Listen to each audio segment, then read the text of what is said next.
Hello दोस्तों, मैं भावना श्रीवास्तव। आप लोगों का मेरे चैनल हमारी संस्कृत में स्वागत है। और मेरी तरफ से संस्कृत को जो है सरल से सरल शब्दों में बताने का प्रयास किया जा रहा है। यह मेरा जो प्रयास है आप लोगों के लिए लाभकारी होगा और इसलिए आप लोग वीडियो को देखिए, उसको देख के आप लोग को समझेंगे मतलब कि बेनिफिट है कि नहीं है। वैसे तो बहुत लोग जो है संस्कृत में जो लोग उच्च लेवल के हैं उनके लिए तो ये कुछ भी नहीं होगा, लेकिन जो लो लेवल के हैं यानी जिन्हें संस्कृत की बहुत कम जानकारी है, जो बेसिक बच्चे हैं, उनके लिए जो है ये अच्छा लगेगा वीडियो। तो चलिए हम आज की वीडियो जो है शुरू करते हैं। अभी तक जो है हम संस्कृत में संस्कृत वर्णमाला से रिलेटेड जितने भी इंपॉर्टेंट तथ्य थे मैं बता चुकी हूँ। आप लोग पिछली वीडियो जाके जो है देख लीजिएगा। और हम लोग जो है अब संस्कृत में जो है संज्ञा प्रकरण पढ़ रहे हैं। संज्ञा प्रकरण में जो है संस्कृत से संबंधित जो शब्दावली है वो आता है। और जब हम इस शब्दावली को समझ जाएंगे तो शायद हमारे लिए संस्कृत और भी सरल हो जाएगी, क्योंकि कोई भी विषय हमें तभी तक कठिन लगता है जब तक हमें उसकी जानकारी अच्छे से नहीं होती है। जब हमें कोई काम करना आ जाता है तो वह काम हमें आसान लगने लगता है। तो चलिए हम लोग जानते हैं। और मैंने पिछली वीडियो में जो है संज्ञा प्रकरण में उपदेश, आगम, स्थानीय आदेश व निमित्त के बारे में बता रखा है, उसे आप लोग देख लीजिएगा। और वीडियो को आप लोग स्किप मत करिएगा। चलिए देखिए, महत्वपूर्ण जानकारी है क्योंकि इससे संबंधित जो है परीक्षा में बहुत ज़्यादा प्रश्न पूछा जाता है। तो चलिए जानते हैं। आज हम जानेंगे संज्ञा प्रकरण में वृद्धि संज्ञा। वृद्धि संज्ञा संस्कृत में किसे कहते हैं? तो वृद्धि संज्ञा जो है वृद्धि आदेश या वृद्धि संज्ञा का सूत्र है।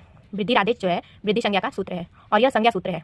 सूत्र के 6 प्रकार हैं, तो उसमें जो यह सूत्र है वो संज्ञा का सूत्र है, वृद्धि आदेश। इसका पता हमें द पे लगे 2 मात्रा से पता चलता है। जो ये आदेश लिखा है तो उस पे जो द पे 2 की मात्रा है, इससे हमें पता चल जाएगा कि संज्ञा सूत्र है, क्योंकि इससे प्रश्न आता है हमारा विधि सूत्र कौन सा है और संज्ञा सूत्र कौन सा है, तो हम कंफ्यूजन में हो जाते हैं। तो द पे हमको जब 2 मात्रा दिख जाएगी तो हम समझ जाएंगे कि ये संज्ञा सूत्र है, क्योंकि इसके विधि सूत्र और संज्ञा सूत्र में बड़ा संशय होता है।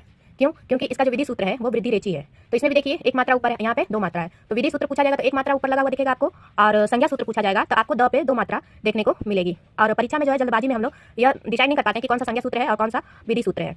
तो इसको जानने के लिए यदि द पे 2 मात्रा है तब हम समझ जाएंगे कि यह संज्ञा सूत्र है, और यदि र पे 1 मात्रा है तो हम समझ जाएंगे कि यह विधि सूत्र है। दोनों में लगभग समानता के कारण हम परीक्षा में गलत निशान भी लगा देते हैं। तो चलिए इसको उदाहरण से समझते हैं। वृद्धि आदेश, इसका जो है पूरा डिटेल से जानते हैं कैसे बना है।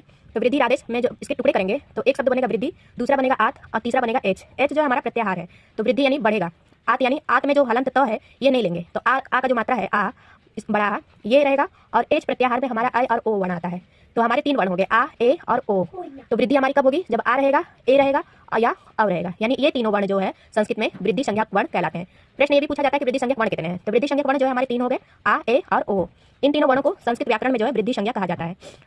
और परीक्षा में जो हमारा सबसे ज्यादा प्रश्न इस समय ट्रेंड में यही है कि वृद्धि संज्ञक वर्ण कितने होते हैं? तो 3 होते हैं। कौन कौन से होते हैं ये भी पूछ सकता है। तो आ, ए, अव होता है। इसको चलिए उदाहरण से समझ लेते हैं। जैसे हमारा शब्द पुस्तकालय, पुस्तकालय में जो पुस्तक है और आलय, तो आ आया ना, तो यानी इसमें वृद्धि संज्ञा होगी। इधर भी अ है या इधर भी आ है, तो आ गया यानी वृद्धि संज्ञा हुआ। सदैव, सदैव में जो है हमारा जब टुकड़े करेंगे शदाधन एव बना, तो सदैव में जो है ए जो है ये बड़ा ए से रिलेटेड है।